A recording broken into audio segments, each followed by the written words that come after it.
दानये कृष्णाय कृष्णभक्ताय तद्भक्ताय नमो नमः। ओम नमो भगवते वासुदेवाय। ओम नमो भगवते वासुदेवाय। ओम नमो भगवते वासुदेवाय। नारायणं नमस्कृत्यं नरं चैव नरोत्तमं देवीं सरस्वतीं व्यासं ततो जयमुदीरयेत्। नष्टप्रायेषु अभद्रेषु नित्यं भागवत सेवया भगवती उत्तम श्लोकिर्भक्तिर्भवती नैष्ठिकी। कृष्णाय वासुदेवाय देवकी नंदनाय च नंदगोपकुमाराय गोविंदाय नमो नमः। जय श्री कृष्ण चैतन्य प्रभु नित्यानंद श्री अद्वैत गदाधर शिवासादि गौर भक्तवृंदा। हरे कृष्णा कृष्णा कृष्णा हरे हरे, हरे राम राम राम हरे हरे।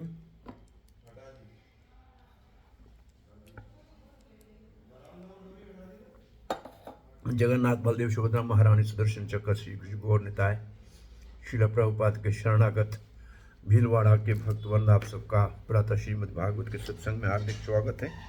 हम श्रीमद् भागवत महापुराण के तीसरे स्कंद के 26वें अध्याय में देवहूति माता के कुछ प्रश्न हैं। विशेष रूप से प्रकृति का संबंध जीव से क्या है, प्रकृति का संबंध परमात्मा से क्या है, भगवान से क्या है, और जीव का संबंध भगवान से क्या है, और काल क्या है, और ये सारी प्रकृति किस चीज़ की बनी हुई है, सांख्या योग के विषय में। तो इस प्रश्न के उत्तर में भगवान श्री कपिल देव यहाँ 9 श्लोक से लेके 49 श्लोक तक 41 श्लोकों में प्रधान के लक्षण क्या है। प्रधान का मतलब प्रकृति सृष्टि से पहले। काल क्या है, काल का प्रभाव क्या है, और जो 24 तत्व हैं वो कौन से हैं और कैसे क्रियाशील होते हैं। तो इस विषय में आज हम 17वें और 18वें श्लोक का पाठ करेंगे, प्रयास करेंगे। तो आइए 17वें श्लोक का पाठ करते हैं। प्रकृतिर्गुण साम्यस्य निरविशेषस्य मानवी चेष्टा यत स भगवान काल इति उपलक्षितः। ये जो मानवी शब्द है ये देवहूति माता का संबोधन है। मनुपुत्री, मनुपुत्री देवहूति माता अपनी माता को कहते हैं, हे मनुपुत्री मानवी। प्रकृति गुण साम्यस्य, जब प्रकृति के गुण समान स्थान, गुण का मतलब सतोगुण रजोगुण तमोगुण, और समान स्थान का अर्थ है जब वो प्रकृति के कार्य में नहीं रक्त होते हैं, जब वो प्रकृति कार्य में नहीं लगे होते हैं तो उसको कहते हैं साम्य स्थिति। मतलब सब एक ही स्थिति में होते हैं। चेष्टा निर्विशेषस्य, उस वक्त निर्विशेष का मतलब उसमें कोई विशेषता नहीं होती है, वो सब एक जैसे होते हैं, सब शांत होते हैं। चेष्टा यत स भगवान, फिर भगवान उसमें चेष्टा करते हैं। चेष्टा करने का मतलब है उसके अंदर गति, उसके अंदर गति को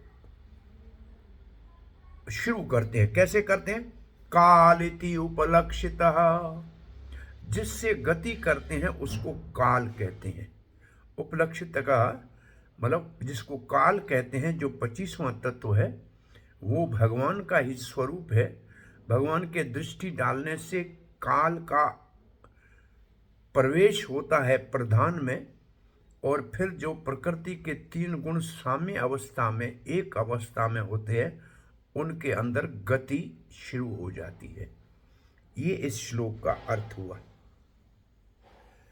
मेरी प्रिय माता मनुपुत्री, स्वयंभू मनु की बेटी देवहूति, जो काल का जो काल तत्व है, जैसे पहले बताया गया कल के श्लोक में कि 25वां तत्व काल है, जो इन सब 24 तत्वों को आपस में मिलाता है।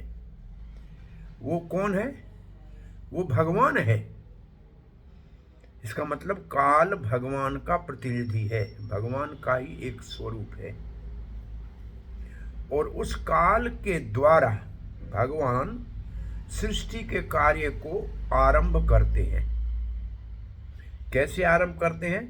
प्रकृति के 3 गुण जो साम्य अवस्था में है उनको चलायमान करते हैं, या उनको उनके अंदर हलचल पैदा करते हैं, उनके अंदर गति पैदा करते हैं, उनको साम्य अवस्था से गति वाली अवस्था में लाते हैं। तो यहाँ श्रील प्रभुपाद लिखते हैं, हे माता देवहूति,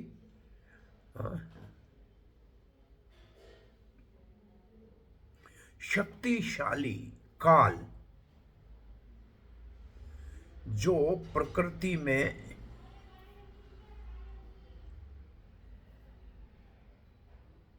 जो शांत प्रकृति है उसमें गति उत्पन्न करता है काल, वो भगवान का स्वरूप है। तो काल क्या काम करता है? काल प्रकृति का मतलब प्रधान, वो प्रधान अब सृष्टि करने के लिए तैयार हुआ है, तो उसका नाम हुआ महत तत्व। उस महत तत्व जिसको दूसरा नाम है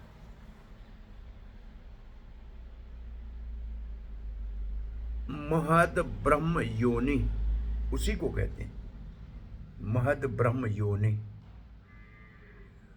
उसमें गति कौन पैदा करता है? उसको चलायमान कौन करता है? काल। अब श्रील प्रभुपाद लिखते हैं, जब कोई विशेषता नहीं होती है, सृष्टि का कार्य आरंभ नहीं होता है, तो उस समय जो भौतिक प्रतीक प्रकृति का नाम है वो है प्रधान। प्रधान का मतलब मुख्य, वो पहले बताया गया है। जब इस प्रधान में भगवान की दृष्टि से और काल के प्रवेश से गति आरंभ होती है,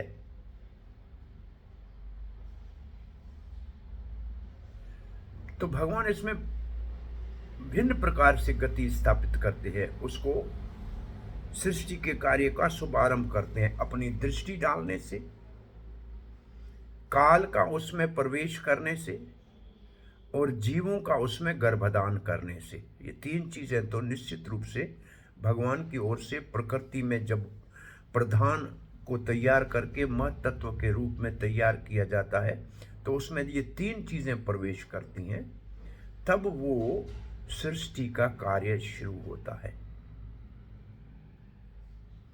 जब तक ये सृष्टि का कार्य नहीं होता है, उसमें गति नहीं भगवान के द्वारा आरंभ की जाती है, तब तक वो साम्य मतलब एक जैसी न्यूट्रल स्थिति में रहता है, और उसमें कोई विशेषता नहीं होती। विशेषता किसको कहते हैं? विशेषता है 84 लाख जूनिया। तब तक उस प्रधान से 84 लाख जूनिया की योनियों की सृष्टि नहीं होती। न आकाश में उड़ने वाले पक्षी बनते हैं अंडों से उत्पन्न होने वाले, न धरती के ऊपर चलने वाले जड़ से उत्पन्न होने वाले पशु चलते हैं, न पक्षी होते हैं, न पेड़ होते हैं, न पौधे होते हैं, न देवता होते हैं, न मानव होते हैं। ये है विशेषता। उस समय ये विशेषता नहीं होती है, सब माल एक जैसा पड़ा होता है। इसको ऐसे समझें कि घर में या हमारे मंदिर में बड़ा जन्माष्टमी का उत्सव आता है, तो बहुत सारे बर्तन उत्सव के अंदर पड़े होते हैं। उत्सव से पहले उनको बाहर निकालना होता है, तब तक तो वो गोदान में पड़े होते हैं।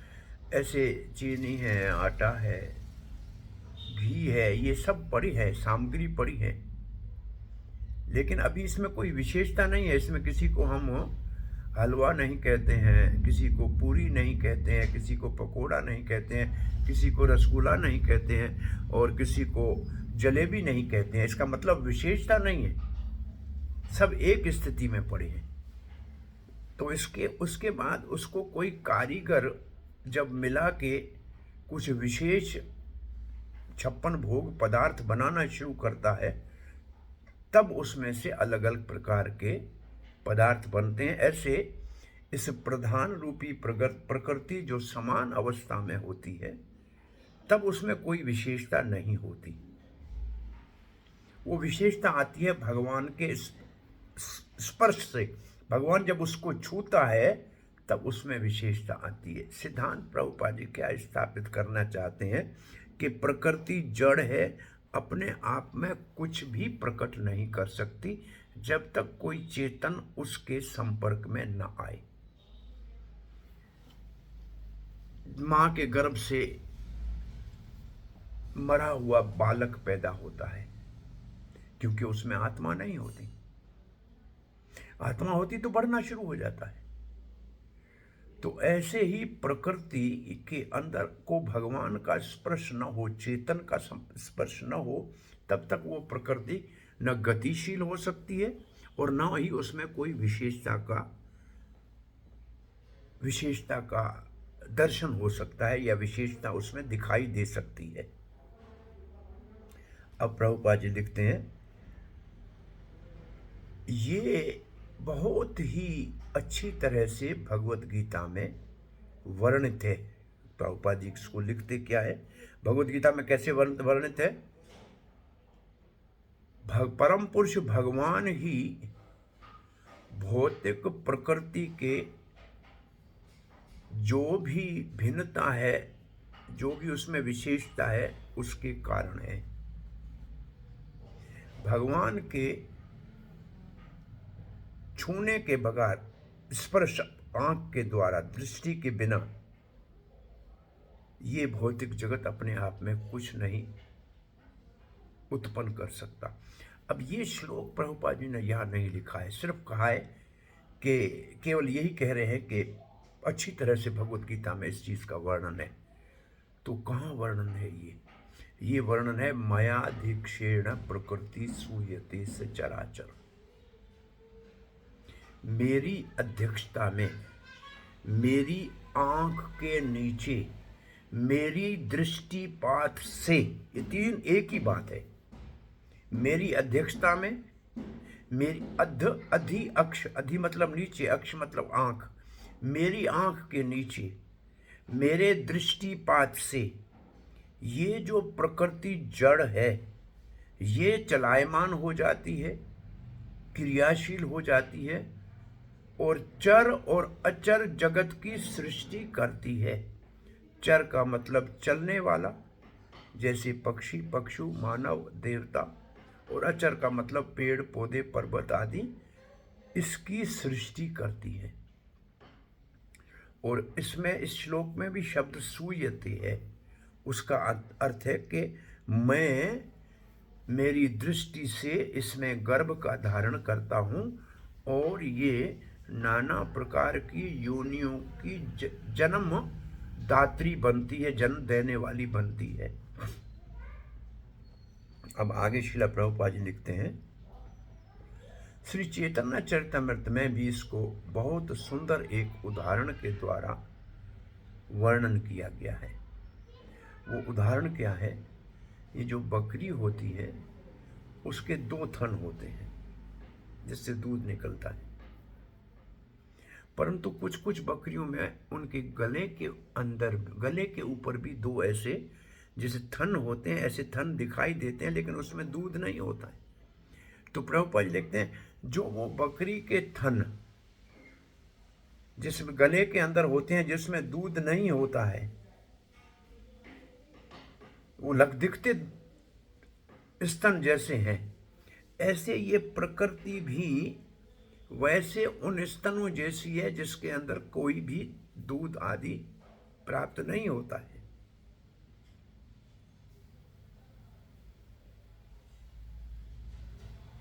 अब प्रभुपाद जी इस बात को आगे कहते हैं, ये भौतिकवादी जो वैज्ञानिक है वो समझते हैं कि ये प्रकृति, ये जो जड़ 24 तत्व हैं, ये अपने आत्म में बड़ी आश्चर्यजनक रूप से कार्यशील हो जाते हैं। वो ये नहीं जानते हैं कि वास्तव में इस सारी कार्यशीलता के पीछे भगवान काल के रूप में इसको कार्यशील करते हैं। जो काल भगवान का प्रतिनिधि है। प्रभुपाद जी कहना ये चाहते हैं कि ये लोग जो कार्य करते हैं, वैज्ञानिक प्रकृति की गतिशीलता की वर्णन करते हैं अपने आप अद्भुत रूप से, वो वास्तव में ऐसे देख रहे हैं इस दुनिया को जैसे बकरी के गले में स्तन जैसे 2 टुकड़े, उसके अंदर दूध नहीं होता। इसका मतलब वो ये नहीं जानते हैं कि ये वास्तव में इस प्रकृति की क्रियाशीलता के पीछे, इस प्रकृति के सृष्टि के कार्य के पीछे भगवान अपनी दृष्टि डालते हैं, अपने प्रतिनिधि काल को इसके अंदर गति की आरंभ करने के लिए आधान करते हैं, उसमें प्रवेश कराते हैं और जीव आत्माओं का उसमें गर्भदान करते हैं, तभी भौतिक प्रकृति कार्य करना शुरू करती है। तो प्रभुपाद जी लिखते हैं, जब काल इस साम्य स्थिति प्रकृति की जो होती है उसको गतिशील करता है, तो फिर सृष्टि का कार्य शुरू हो जाता है।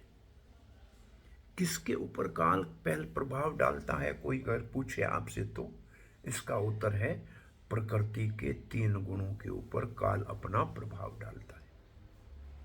अब वो गुण जो पहले एक लाइन में खड़े थे, उनमें कोई ऊपर नीचे नहीं था, सब साम्य अवस्था है, अब वो हलचल शुरू करते हैं। और वो गुण किसके ऊपर प्रभाव डालते हैं? अहंकार के ऊपर। जो अंतःकरण का चतुष्ट अंतःकरण, 4 जो अंतःकरण के हमने भाग पढ़े, उसमें जो अहंकार है उसके ऊपर ये 3 गुण प्रभाव डालते हैं। सतोगुण में अहंकार, रजोगुण में अहंकार और तमोगुण में अहंकार। तो ये 3 गुणों में अहंकार फिर 24 तत्वों की सृष्टि करता है। मन की, कर्मेंद्रियों की, ज्ञानेंद्रियों की, तन्मात्राओं की और 5 भूतों की। ये अहंकार के ऊपर प्रकृति के 3 गुण अपना प्रभाव डालते हैं, 3 गुणों के ऊपर काल प्रभाव डालता है, तब सृष्टि की गतिशील होती है। जो सब एक जैसा, मानो के आटा गूंधा हुआ दिख रहा था कि आटा एक गूंधा हुआ एक जैसा, अब उसमें से पूरियां भी चालू हो गई बनना, और उसमें से पराठे भी चालू हो गए बनने, और उसमें से चपाटियां भी बनना चालू हो गई, और उसी के दूसरे रूपों में जो है कचौरी बनना शुरू हो गई। तो ये विशेषता जो उसके अंदर चालू हो गई, वो हो गई जब काल ने गुणों को एजिटेट किया, गुणों को गति दी, और गुणों ने अहंकार को गति दी, और अहंकार ने सतोगुण का रूप धारण किया। सतोगुण का अहंकार, तमोगुण का अहंकार और रजोगुण का अहंकार। इन 3 अहंकारों के माध्यम से ये 24 तत्वों का विश्लेषण होता है, अलग अलग ये तत्व हो जाते हैं।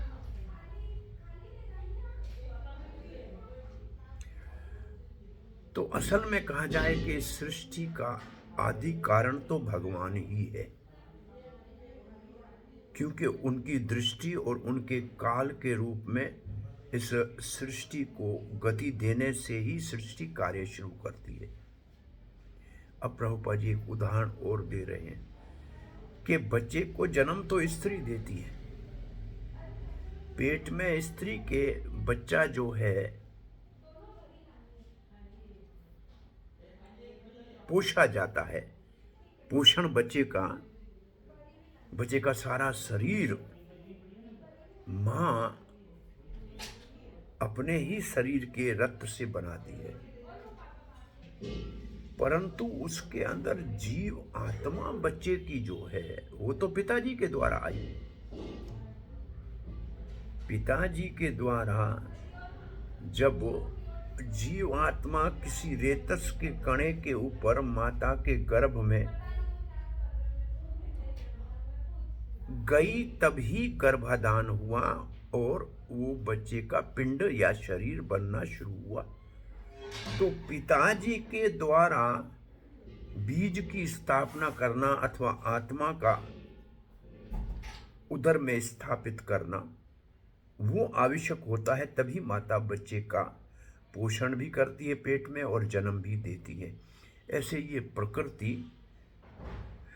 जितने भी 84 लाख के जोनियों के शरीरों का निर्माण करती है, उसके पीछे भगवान बीज प्रदा पिता है।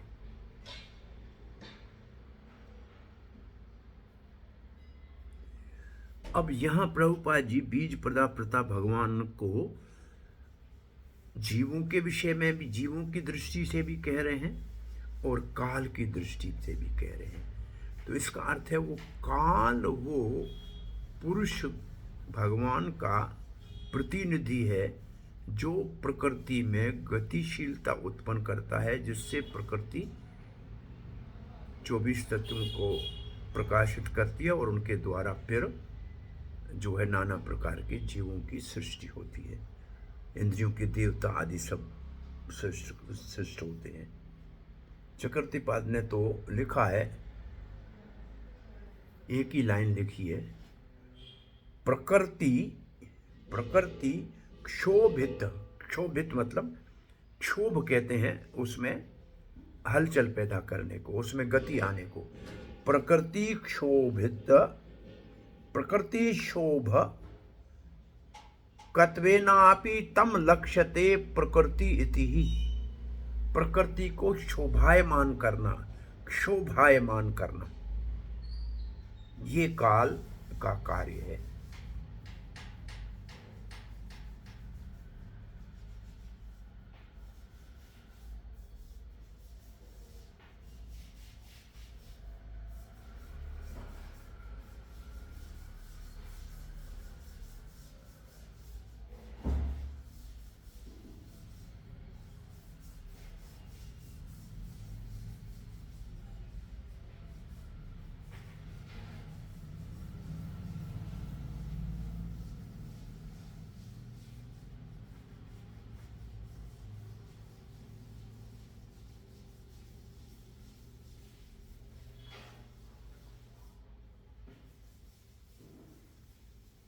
यहाँ देखा, ये लिखा है काल प्रकृति के गुणों को प्रभावित करता है जो पहले साम्य अवस्था में, साम्य का मतलब एक दूसरी अवस्था में होते हैं।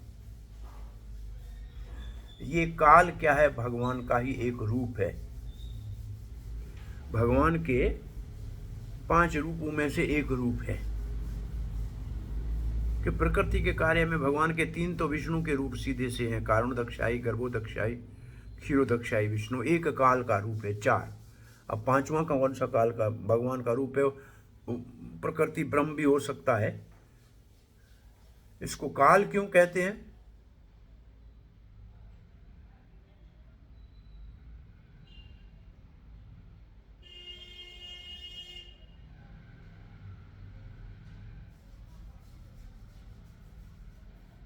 सारे जीव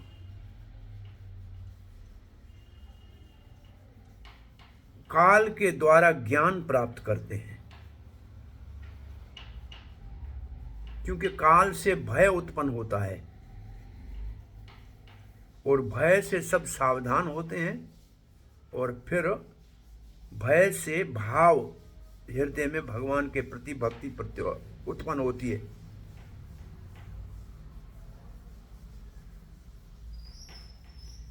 और इसीलिए इस काल को भगवान का प्रतिनिधि कहा जाता है, क्योंकि भय के माध्यम से वो हमारे हृदय में भक्ति को जागृत करते हैं।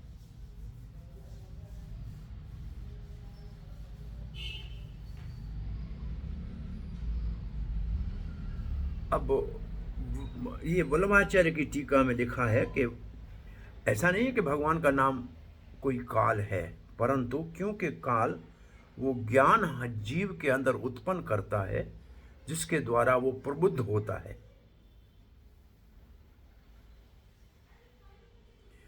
और वैसे जहां से ये काल की उत्पत्ति होती है शब्द की, उसका अर्थ है, काल का अर्थ है गति और काल का अर्थ है कितना, कितने दिन हुए, कितने महीने हुए, कितने साल हुए।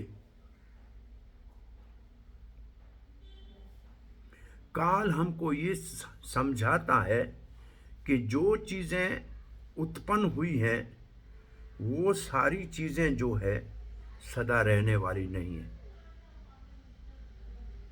जिन चीज़ों का जन्म हुआ है उनका मरण निश्चित है, ये काल हमको बताता है।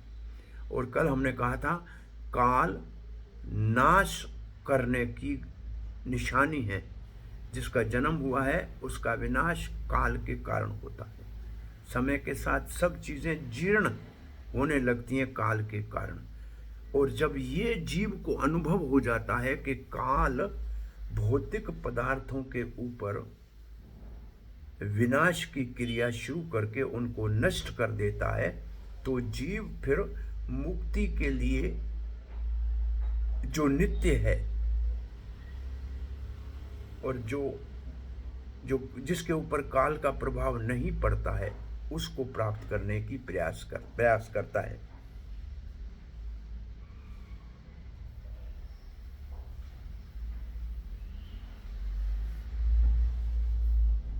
तो अब यहाँ ये काल की परिभाषा हो गई। अब काल का और आगे थोड़ा सा विस्तार हम 18वें श्लोक में पढ़ते हैं।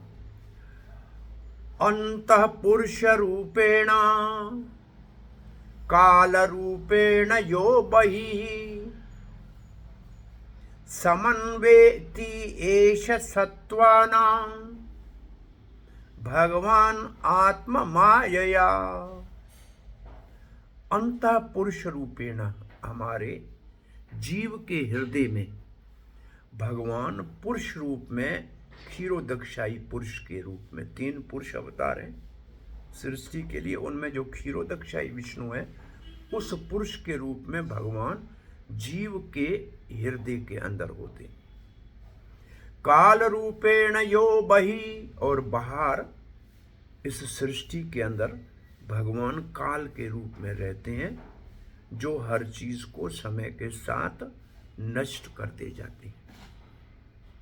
समन्वेति एष सत्वानां, समन्वेति का मतलब ऐसे 2 रूपों में भगवान स्थित रहते हैं। भगवान का अस्तित्व इन 2 रूपों में इस प्रकृति में होता है। एष मतलब भगवान, सत्वानाम, सत्वानाम मतलब सारे जीव जिनका अस्तित्व है,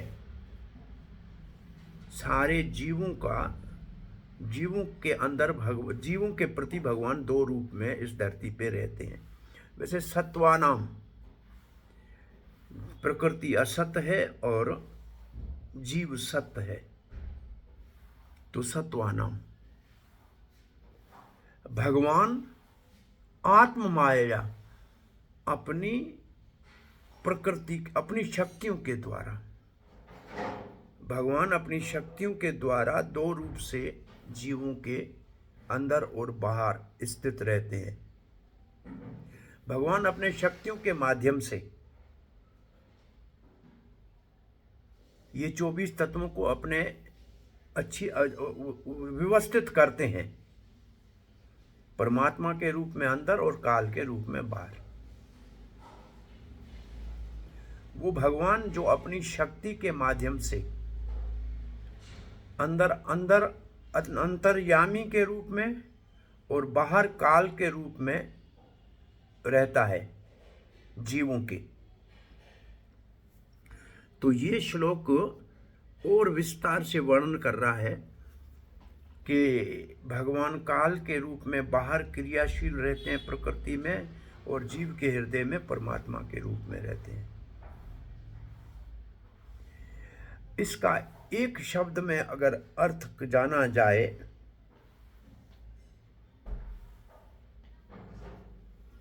तो है, चाहे जीव हो चाहे प्रकृति हो, दोनों के अंदर भगवान प्रविष्ट है। जीव के अंदर भगवान परमात्मा के रूप में प्रविष्ट है और प्रकृति के अंदर भगवान काल के रूप में प्रविष्ट है। अब जो इस दुनिया में तो है ही दो चीजें, जड़ और चेतन। जड़ के रूप में जड़ के अंदर काल के रूप में भगवान ने प्रवेश किया है, और प्रकृति के अंदर जीव के अंदर परमात्मा के रूप में प्रवेश किया है। जीव के हृदय में भगवान विराजमान होते हैं। तो ये बहुत स्पष्ट बात हो गई। प्रभुपाद जी का ज्यादातर तात्पर्य, जो 80% तात्पर्य है, वो है परमात्मा के विषय में, कि जीव के हृदय में परमात्मा कैसे बैठे हैं। और फिर अंतिम जो अनुच्छेद है, परिच्छेद है, उसमें काल का वर्णन किया है। तो पहले प्रभुपाद जी लिखते हैं, हर एक के हृदय में भगवान परमात्मा के रूप में विराजमान है, और इसका वर्णन श्रीमद् भगवत गीता में आया है कि जीव आत्मा के साथ भगवान बैठता है साक्षी के रूप में। और फिर एकदम श्रील प्रभुपाद कहते हैं, वेदों में भी ऐसा ही वर्णन है कि शरीर एक वृक्ष के रूप में, वृक्ष का रूप है, और उस वृक्ष रूपी शरीर में दो पक्षी बैठे हैं। एक पक्षी जीव आत्मा है जो उस वृक्ष के फलों को भोखाता है, और उसके मीठा होता है तो सुख भोगता है, और खट्टा होता है तो दुख भोगता है। और उसी वृक्ष की दूसरी डाली के ऊपर परमात्मा रूपी पक्षी बैठा है, जो इस वृक्ष का फल नहीं खाता, मात्र साक्षी है, देख रहा है। तो ये प्रभुपाद जी ने दो उदाहरण दिए भगवत गीता और वेदों का, कि आत्मा और परमात्मा अलग हैं और दोनों एक ही हृदय में बैठे हुए हैं। अब प्रभुपाद जी आगे लिखते हैं कि जो पुरुष है वो है परमात्मा। वो जो हृदय में बैठा हो वो क्या काम करता है, ये 13वें अध्याय का श्लोक है। उपदृष्टा, अनुमंता, भर्ता, भोक्ता, महेश्वर, ये परमात्मा के 4 काम है। 13 के 23 में कहा गया है उपदृष्टा। उप का मतलब ऊपर, दृष्टा का मतलब बैठना, ऊपर से बैठ के देखता है। इसका मतलब ये कि अगर मानो कि नीचे 2 बैल लड़ रहे हैं, ऊपर एक आदमी बैठ के देख रहा है, तो वो सिर्फ देख रहा है, उसको कोई चोट नहीं लगती है। ऐसे जीव इस प्रकृति के साथ तादात्म्य करके सुख दुख भोग रहे हैं, लेकिन भगवान ऊपर बैठ के देख रहे हैं। इसका मतलब उसके ऊपर प्रकृति का कोई प्रभाव नहीं पड़ता, जीव के ऊपर पड़ता है जो प्रकृति से अपने आप को मिला लेता है, लेकिन भगवान के ऊपर प्रकृति का प्रभाव नहीं पड़ता। तो इसलिए उसको कहते हैं उपदृष्टा, ऊपर से देखने वाला। भाई पानी में जो गिरा है वो तैरेगा या डूबेगा, लेकिन जो किनारे पे खड़ा है उसको ना तैरने की जरूरत है, ना डूबने की जरूरत है, ना भीगने की जरूरत है। तो हम तो इस दुनिया के अंदर गिर पड़े हैं, तो तैरने के लिए गोता खा रहे हैं, लेकिन भगवान बाहर खड़ा हुआ केवल देख रहा है। तो उपदृष्टा है भगवान। हरे कृष्ण बेटा, उपदृष्टा। और दूसरा काम क्या करते हैं, अनुमत्ता। अनुमंता का मतलब जीव जो इच्छा करता है उस इच्छा की अनुमति परमात्मा देता है। और अनुमति देना, परमात्मा जीव को स्वतंत्रता दी है, और ये केवल अनुमंता परमात्मा मानव के जो है देह में अनुमत्ता है। अन्य देहों में जीव जो अपने कर्म किए हैं उनका फल अपने आप भोगता रहेगा, उसमें भगवान केवल प्रेरता रहेंगे कि ये आपने पहले किया था, इसका फल ये है, बैठ के भोगो। लेकिन अनुमति जीव जब नई इच्छा करता है, ये 84 लोगों में इच्छा करने की, विशेष रूप से नई इच्छा करने की जो प्रक्रिया है वो विशेष रूप से मानव के अंदर है, तो उसके लिए भगवान अनुमति देते हैं। अब प्रभुपाद जी 2 शब्द और हैं, वो आगे कहेंगे, महेश्वर, भक्ता और बोरता, भरता और भोक्ता, ये 5 चीजें तो आगे आएगा तब हम अब आपको कह दें तो और अच्छा है कि साथ साथ चले। उपदृष्टा, अनुमंता, भरता मतलब सबका भरण पोषण करने वाला, सबके लिए सारी व्यवस्था भगवान करता है। भोक्ता का मतलब भगवान वास्तव में जीव का भोक्ता है क्योंकि वो स्वामी है। और महेश्वर का मतलब वो जीव नहीं है, वो उसका महान ईश्वर है। अब प्रभुपाद जी उसी वृक्ष वाले पक्षियों के उदाहरण को आगे विस्तार से वर्णन करते हैं कि बद्ध जीव इस शरीर के अंदर दुख और सुख भोगता है। वो सुख और दुख उसको कौन देता है? वो प्रकृति देती है, जिससे उसका शरीर बना है। उसके अंदर सुख और दुख उसको मिलते हैं, किसके? उसके अपने कर्मों के। परंतु भगवान जो परमात्मा के रूप में बैठे, वो जीवात्मा से तो भिन्न है, वो महेश्वर है, वो जीव नहीं है। अरे जीव को अगर इस शरीर का ईश्वर भी माना जाए क्योंकि वो इसका स्वामी है तो ठीक है, परंतु वो महा ईश्वर नहीं है। तो ये उसी वृक्ष के 2 पक्षियों वाले उदाहरण का प्रभुपाद जी विस्तार कर रहे हैं। जीव उस वृक्ष का फल खाता है, सुख और दुख भोगता है, जबकि परमात्मा उस जीव के अंदर न फल का भोगता है, न खाता है, सुख भोगता है, न दुख भोगता है। वो मात्र साक्षी है और वो परमेश्वर है, वो महान ईश्वर है, महेश्वर है, इसलिए उसको महेश्वर कहा गया है। वो जीवात्मा नहीं है, वो परमात्मा है। वो जीव के साथ साथ बैठा है। जो जीव बद्ध अवस्था में है, अब यहां बद्ध अवस्था लिखने का अर्थ यह है कि मुक्त अवस्था में जीव जब भगवान के धाम में जाता है तो वहां परमात्मा की आवश्यकता नहीं। आध्यात्मिक जगत में परमात्मा की आवश्यकता नहीं है, वहां तो भगवान का सानिध्य जीव को साक्षात प्राप्त होता है, तो भगवान की क्या आवश्यकता है? तो परमात्मा मात्र भौतिक जगत में अंदर से जीव के साथ सुहृद शुभ चिंतक के रूप में रहते हैं। काम क्या करते हैं? उपदृष्टा, अनुमंता, भरता, भोक्ता, महेश्वर, इस संसार में सिर्फ।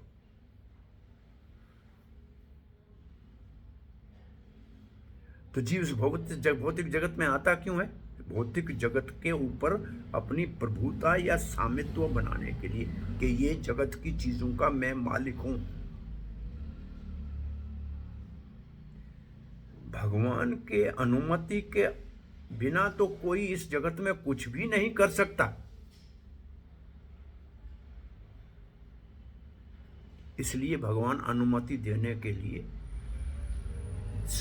जीवात्मा के साथ में रहते हैं, साक्षी के रूप में। वो भोक्ता भी है।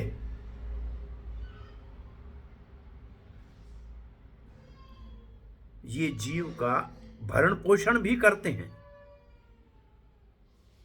उसका भरण पोषण करना उसका आधार भी है,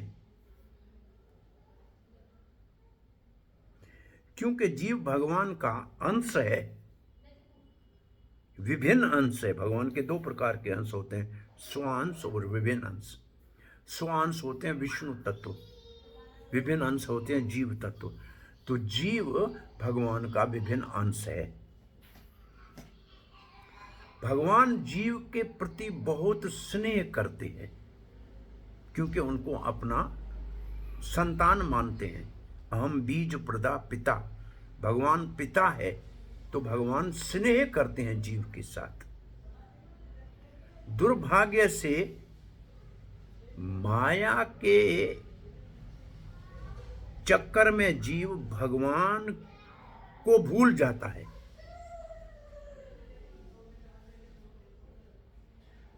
भगवान के संबंध को भूल जाता है, भगवान के अनुग्रह को भूल जाता है, भगवान के स्नेह को भूल जाता है, माया के भ्रम के कारण, माया के मोह के कारण।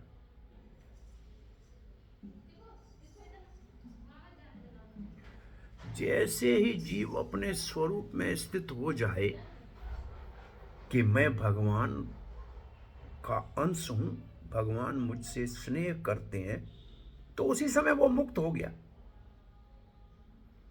अब जीव को जो थोड़ी सी स्वतंत्रता दी गई है, इसके कारण उसको तटस्थ कहा गया है। तटस्थ कहा गया है। तीन शक्तियां भगवान की है, बाह्यरंग शक्ति माया, अंतरंग शक्ति भगवान की हलादिनी शक्ति।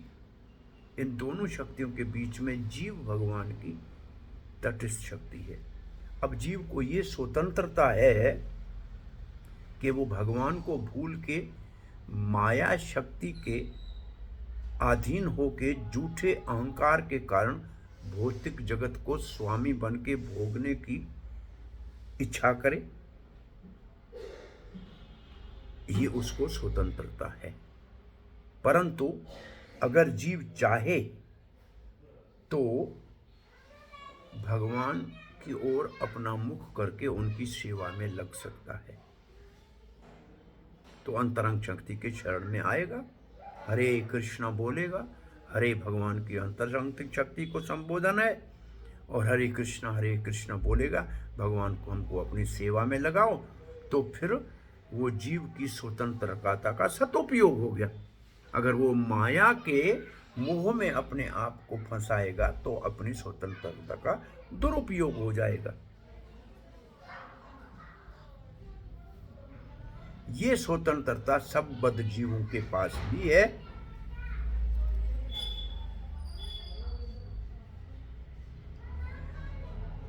बस बद्ध जीव को इतना ही मात्र करना है, अगर जीवन में सफलता चाहिए, कि वो अपना मुख भगवान की ओर कर ले।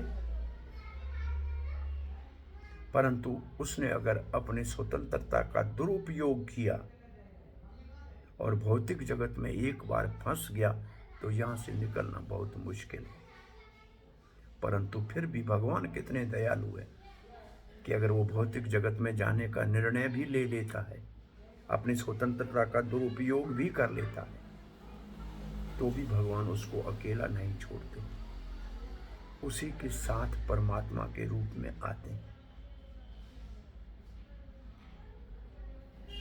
इसको कभी महात्मा उदाहरण देते हैं कि बेटा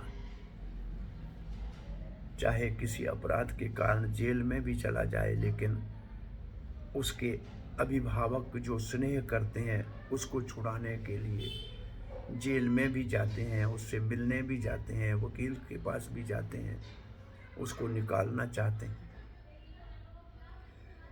ऐसे या कभी ऐसा उदाहरण दिया जाता है, कोई अपने किसी गलत खान पान के कारण रोगी हो गया, ऑपरेशन की ज़रूरत पड़ गई, अस्पताल में गए तो वो माता साथ में जाती है, पिता साथ में जाता है, बेटे को आश्वासन देता है, कोई बात नहीं, ठीक हो जाओगे।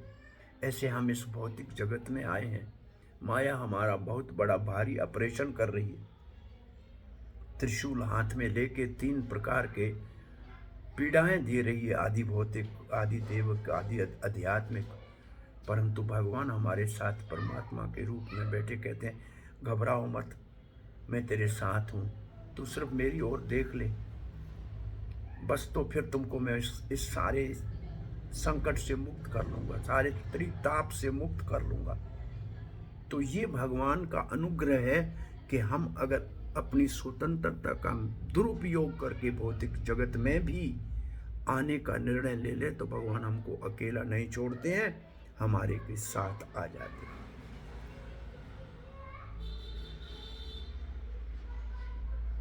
परंतु भगवान भौतिक जगत में कोई भोग करने के लिए नहीं आते और न ही प्रकृति का उसको दुख और सुख का अनुभूति होती है।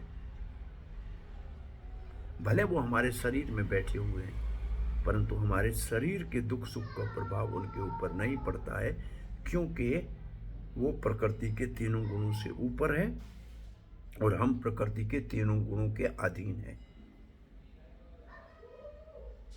तो जीव के साथ क्यों परमात्मा बैठते हैं? अनुमति देने के लिए, साक्षी रहने के लिए।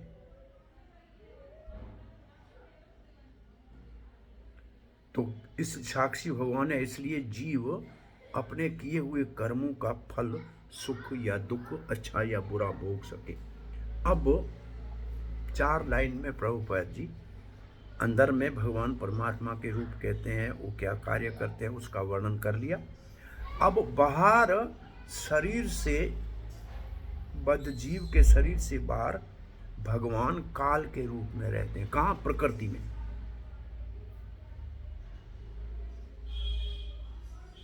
प्रकृति क्या? इस शरीर ही प्रकृति का बना है। इस शरीर के ऊपर काल का प्रभाव पड़ता है। बच्चे का शरीर जवान होता है, जवान का शरीर बूढ़ा होता है। ये शरीर में 6 जो शरीर में, आत्मा में नहीं, शरीर में जो 6 परिवर्तन आता है वो काल के कारण है। ये काल बाहर प्रकृति में भी है, प्रकृति से बने हुए शरीर के ऊपर भी इसका प्रभाव है। सांख्या दर्शन के अनुसार जो 25वां तत्व है वो काल है। प्रकृति के अंदर काल 25वां तत्व है। ये शरीर प्रकृति का है, इसके ऊपर। अब एक सिर्फ अंतर समझ लीजिए, ये टेबल भी जड़ है, इसके ऊपर भी काल का प्रभाव है। तीन प्रभाव है। एक दिन ये बनी, कुछ समय ये रहेगी, फिर ये टूट जाएगी। बस 3 ही इसमें तब्दीलियां आएंगी, परिवर्तन आएंगे, क्योंकि इसमें आत्मा नहीं।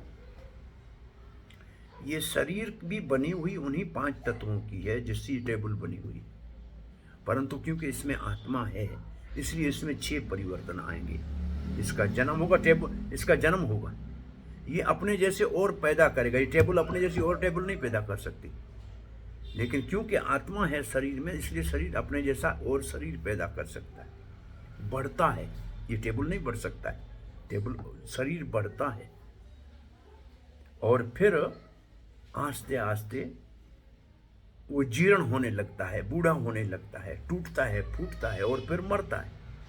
तो जिस भौतिक चीज में आत्मा प्रवेश करती है उसमें 6 परिवर्तन होते हैं, और जो जड़ चीज बिना आत्मा के है उसके मात्र 3 परिवर्तन होते हैं। अब प्रभुपाद जी लिखते हैं, कुछ दार्शनिक कहते हैं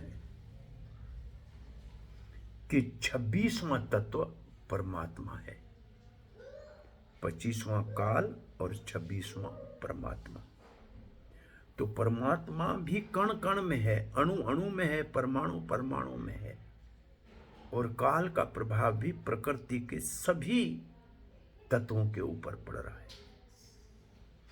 आत्मा भी जब बद्ध जीव आत्मा है तो काल के प्रभाव में रहती है। भूत भविष्य वर्तमान का जो है ज्ञान रहता है। अब हम चक्रवर्ती पाद की 2 लाइनें देखते हैं।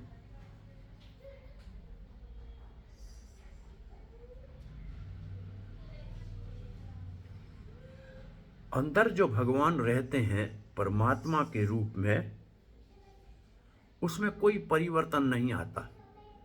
समन्वेती, वो सदा के लिए रहते। क्या करते हैं? जीव का नियंता है, अंतर्यामी है। बाहर भगवान काल के रूप में रहते हैं, जो ईश्वर नियंता है। सत्वा नाम का मतलब जीवों के,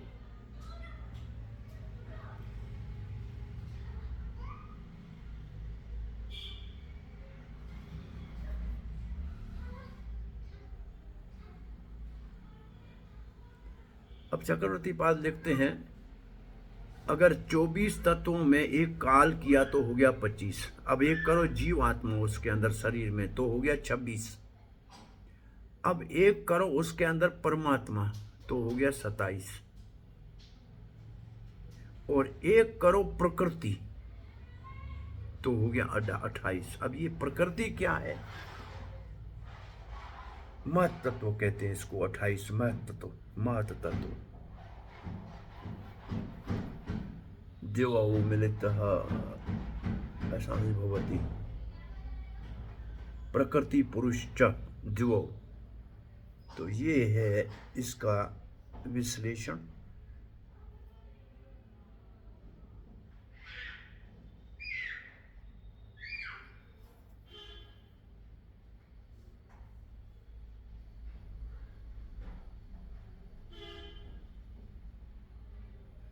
तो भगवान अंदर बाहर बहुत है, बहुत अंदर भी है बाहर भी है।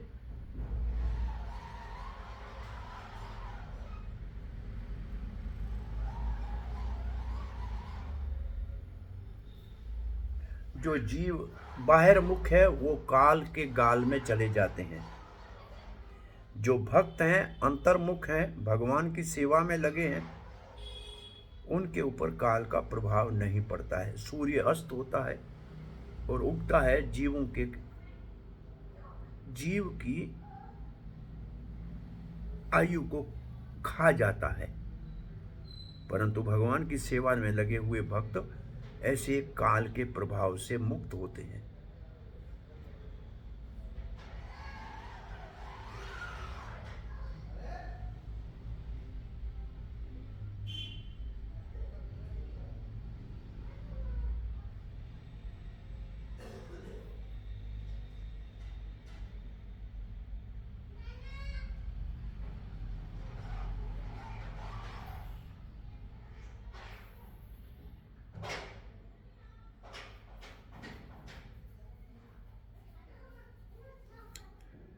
भगवान काल बाहर से भय देता है और परमात्मा अंदर से निर्भयता देते हैं और रक्षा करते हैं।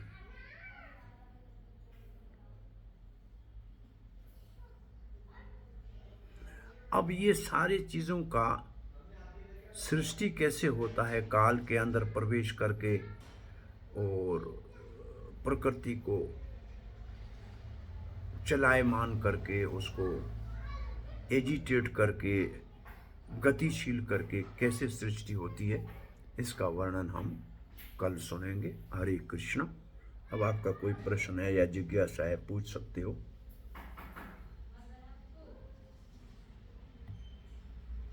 हरे कृष्ण।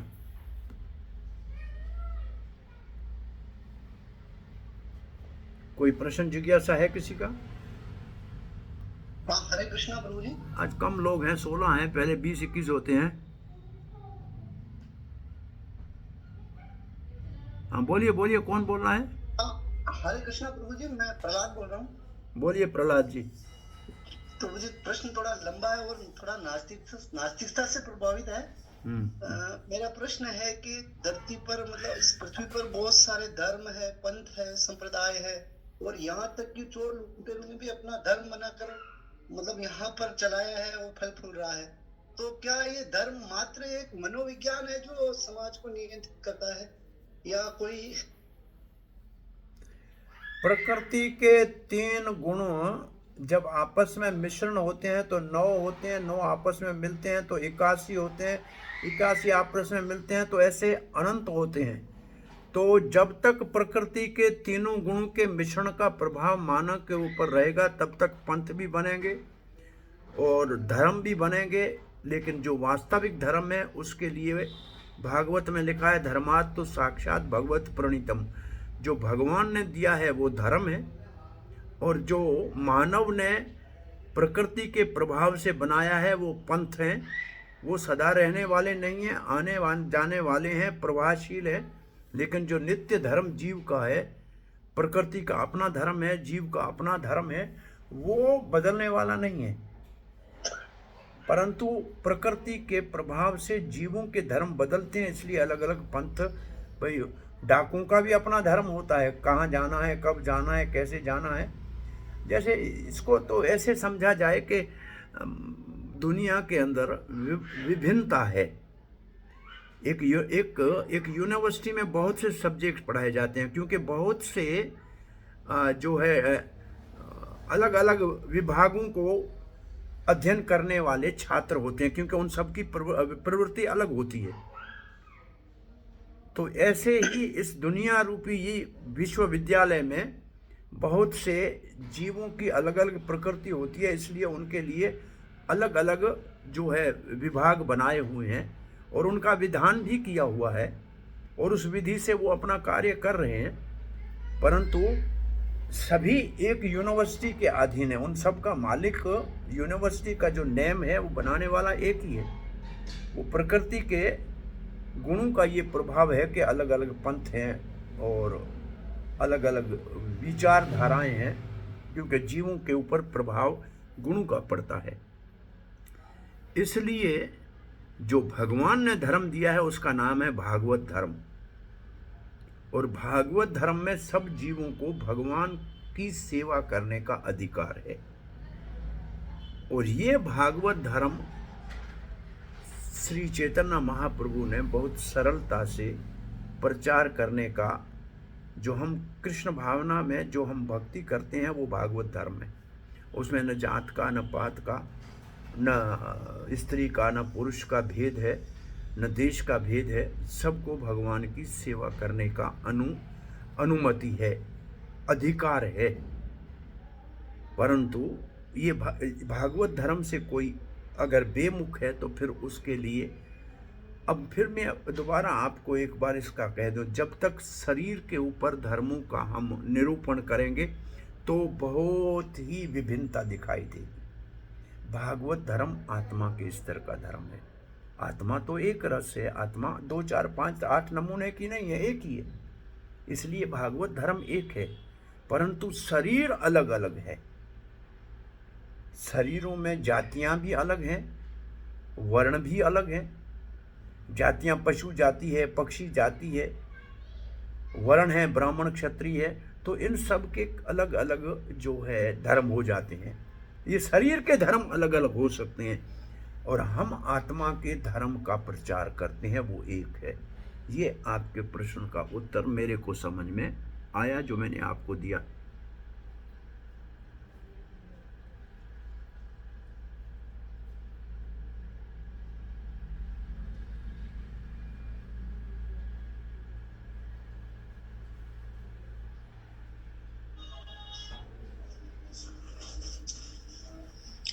हरे कृष्णा प्रभु जी। हाँ हाँ प्रभु जी, हमारा 2 प्रश्न है पूछने के लिए आपसे। हाँ जी, हाँ जी। प्रभु जी, पहला प्रश्न ये है कि आपने बोला कि भय से भाव उत्पन्न होता है। ये कह जिना मन भय तिना मन भाव, जिना मन भव तिना मन भाव। ये कहते हैं भय से ऐसे एक प्रसंग लिखा हुआ है। कंस भय का रूप है, देवकी भक्ति रूप है। कंस के भय से देव रूपी भक्ति रूपी देवकी के काम क्रोध लोभ मोह मद मत्सर रूपी 6 जो पहले गर्भ थे वो जब नाश हुए तभी भगवान के अवतार की भूमिका बनी। ऐसे ये कृष्ण जन्म से पहले लिखा हुआ है। जी प्रभु जी। हाँ जी। और प्रभु जी, भय से जैसे भाव उत्पन्न होता है, और प्रेम कैसे उत्पन्न होता है? प्रेम भय से नहीं होता है। काल से तो भक्ति नहीं होती है, वो तो हृदय से परमात्मा भाव को उत्पन्न करते हैं। जब अंदर से काल भय से भाव को उत्पन्न करता है, परमात्मा प्रेम अंदर से उत्पन्न करते हैं। प्रेम हमारे अंदर है, वो साधन भक्ति से प्रेम को जगाया जाता है। भय के कारण ऐसे आप देखो, कोरोना आया तो जो नास्तिक थे वो भी प्रार्थना कर रहे थे। तो जब कोई संकट आता है तो वो बड़ा भय जो काल संकट के रूप में आता है तो लोग सब भयभीत होते हैं, तो कैसे भी प्रार्थना करते हैं। तो वो दूसरा है, लेकिन साधन भक्ति करके भगवान के प्रेम को प्राप्त करना ये दूसरी प्रक्रिया है। जी एक गुरु जी, प्रश्न, हाँ हाँ, दूसरा दूसरा प्रश्न ये है कि जैसे कोई भोग पदार्थ हम भगवान को तुलसी पत्र डाल के अर्पित करते हैं, आह्वान करते हैं, तो हमारे अंदर कोई ऐसी विशेष योग्यता होनी चाहिए कि भगवान उस अपना दृष्टिपात करे, या भगवान तुलसी पत्र डालने से, हमारे आह्वान करने से दृष्टिपात कर देते हैं? बात है कि भगवान जब तुलसी महारानी को ही स्वीकार करते हैं, उनको जी कोई भोजन की भोग की जरूरत नहीं है। हमको खाना है भोग पेट भरने के लिए, इसलिए हम कहते हैं कि वो प्रसाद बन जाए, तुलसी उसके ऊपर रखेंगे तो तुलसी भगवान को बहुत प्रिय है, इसलिए भगवान उसको अंगीकार करेंगे, तब हमारे को प्रसाद के रूप में मिल जाएगा। वास्तव में सब कुछ भगवान का है। जी जब हमको उस भगवान के दिए हुए चीज़ों में से जो हमारे भाग का है उसको हम भोगना चाहते हैं, तो वो भगवान को अर्पण करके भोगना चाहते हैं। और भगवान स्वीकार तब करते हैं भोजन जब उसमें तुलसी पत्ता रखा जाए। तो ऐसे तो सब कुछ भगवान का है, लेकिन जो हमको चाहिए, हमारे हिस्से का भगवान ने रखा है, उसको भी हम भगवान को अर्पण करके खाना चाहते हैं, इसलिए तुलसी का पत्ता उसमें उसके ऊपर चढ़ा देते हैं। तो वो भगवान को प्रिय है, इसलिए भगवान उसके ऊपर, आप जैसे कहते हैं, दृष्टि डालते हैं तो वो पवित्र शुद्ध प्रसाद हो जाता है, वो भगवान की कृपा हो जाता है। जी जी उसमें प्रभु जी हमारे पास कुछ और विशेष योग्यता भी चाहिए क्या? योग्यता ये सरलता चाहिए, कपटता नहीं चाहिए, बस एक ही योग्यता, श्रद्धा चाहिए। मात्र श्रद्धा ही योग्यता है, और कोई योग्यता नहीं है। बाकी प्रभुपाद जी एक बात लिखते हैं कि शरीर भगवान की सेवा में तब लग सकता है जब वो गुरु के शरण में दीक्षा लेता है, तो फिर वो शरीर भगवान की सेवा में लगने के योग्य होता है। ये भक्ति रसामृत सिंधु के तात्पर्य में लिखा है कि भक्ति मन से, कर्म से और वचन से होती है। तो शरीर से जो भक्ति तब हमारी भगवान स्वीकार करते, माना इसका अर्थ ये है कि भगवान के विग्रह की पूजा, उनको भोग अर्पण कराना, स्नान कराना, उसके लिए हमारे शरीर को जब शुद्ध किया जाता है गुरुजनों का शरण लेके दास से भाव से, तब हमारी योग्यता आती है भगवान के सेवा करने की। जी प्रभु, धन्यवाद प्रभु जी। हरे कृष्णा। हरे कृष्णा। एक नटवर जी ने प्रश्न लिखा है, वो प्रश्न लिख रहे हैं कि हम सब कहते हैं कि मुख्य तो मुक्ति है, फिर भक्त मुक्ति को भी तुच्छ समझते हैं और वो विशुद्ध भगवान की भक्ति चाहते हैं, तो क्या प्रार्थना करनी चाहिए? वैसे आपने ये तो सुना है कि भक्ति के स्तर जो हमको पढ़ाए जाते हैं वो है साधन भक्ति, भाव भक्ति और प्रेम भक्ति। तो साधन भक्ति के स्तर पे नहीं, भाव भक्ति के स्तर के ऊपर जो पहुंचता है उसके लिए मोक्ष बहुत छोटा लगता है, उसके मोक्ष का महत्व नहीं रह जाता है। वो कहता है कि मुझे भगवान का प्रेम चाहिए। तो भगवान के प्रेम प्राप्त करने के लिए हमें प्रार्थना, यही हरे कृष्ण मंत्र में भगवान से हमको सेवा मांगना चाहिए। और भगवान के प्रेम को प्रकट करने के लिए हमेशा दो काम की ज़रूरत होती है, भगवान की कथा को सुनना और भगवान के नाम का कीर्तन करके सुनना। ये दो काम करेंगे, शीघ्र पाए कृष्ण चरण। हरे कृष्ण कीर्तन वैष्णव सेवन, शीघ्र पाए कृष्ण चरण। तो हमारे को प्रार्थना ये करनी चाहिए कि भक्तों के संग में कथा सुनने को मिले और भगवान के नाम का कीर्तन करें, ध्यान से उसको सुने, तो फिर हम भगवान के प्रेम को प्राप्त करें। वो मोक्ष से भी ऊपर का स्तर है।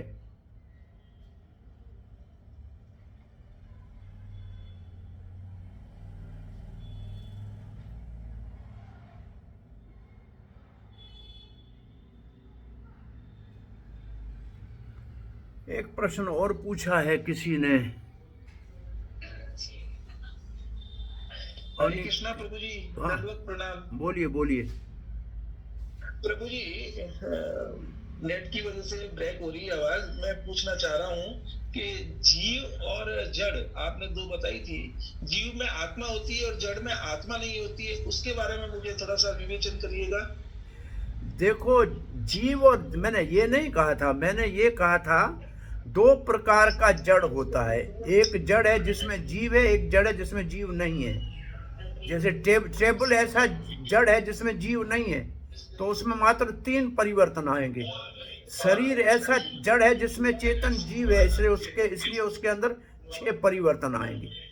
यही हमने कहा था बस। हरे कृष्णा प्रभु जी।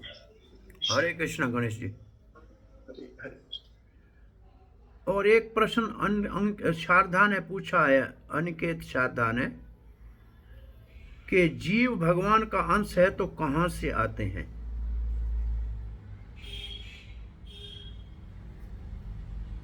जीव भगवान का अंश है, जीव शक्ति है।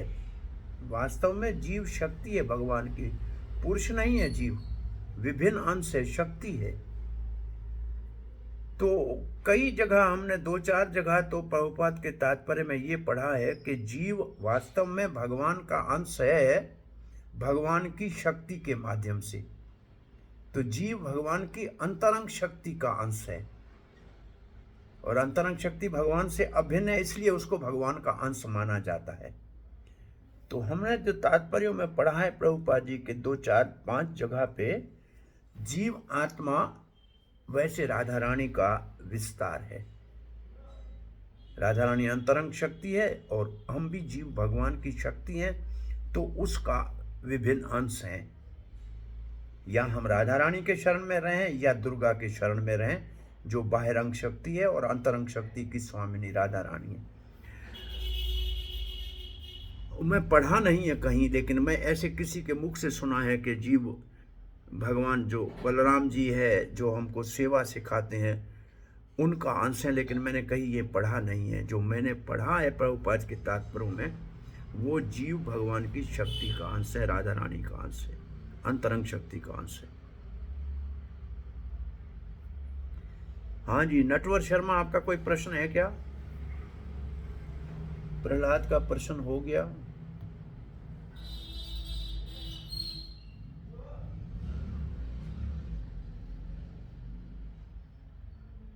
हाँ जी,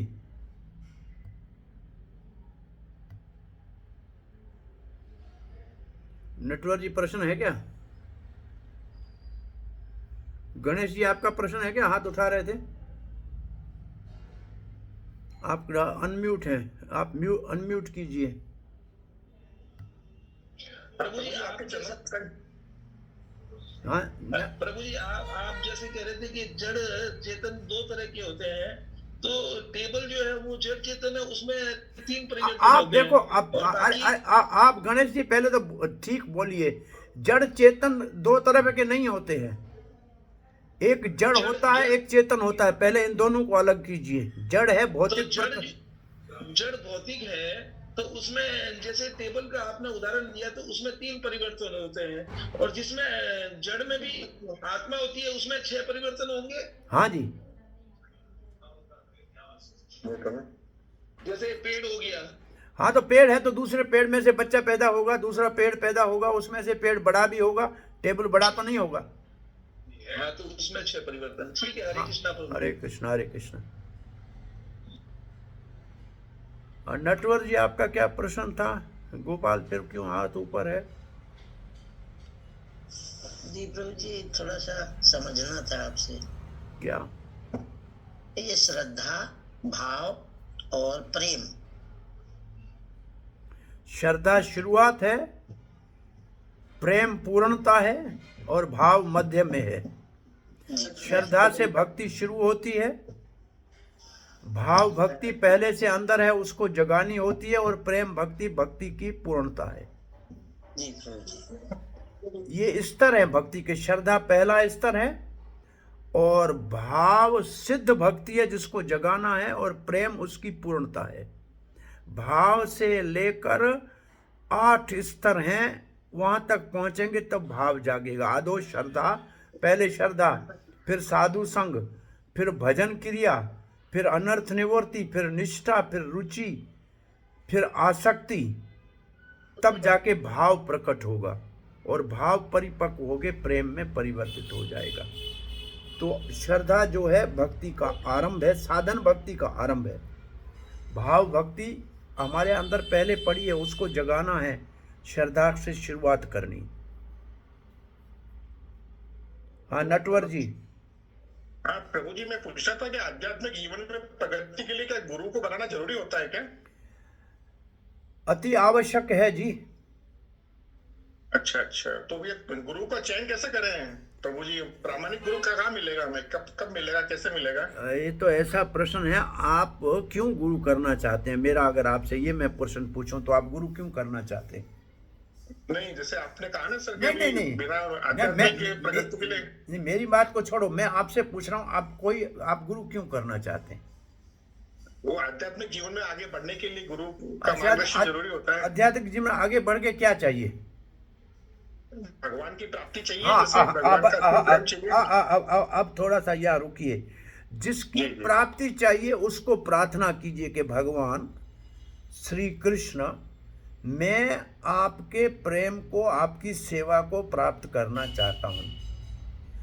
आप सबके हृदय में परमात्मा के रूप में रहते हैं। आप मेरे हृदय को देखो कि मैं वास्तव में आपके प्रेम को चाहता हूँ, आपकी सेवा को चाहता हूँ।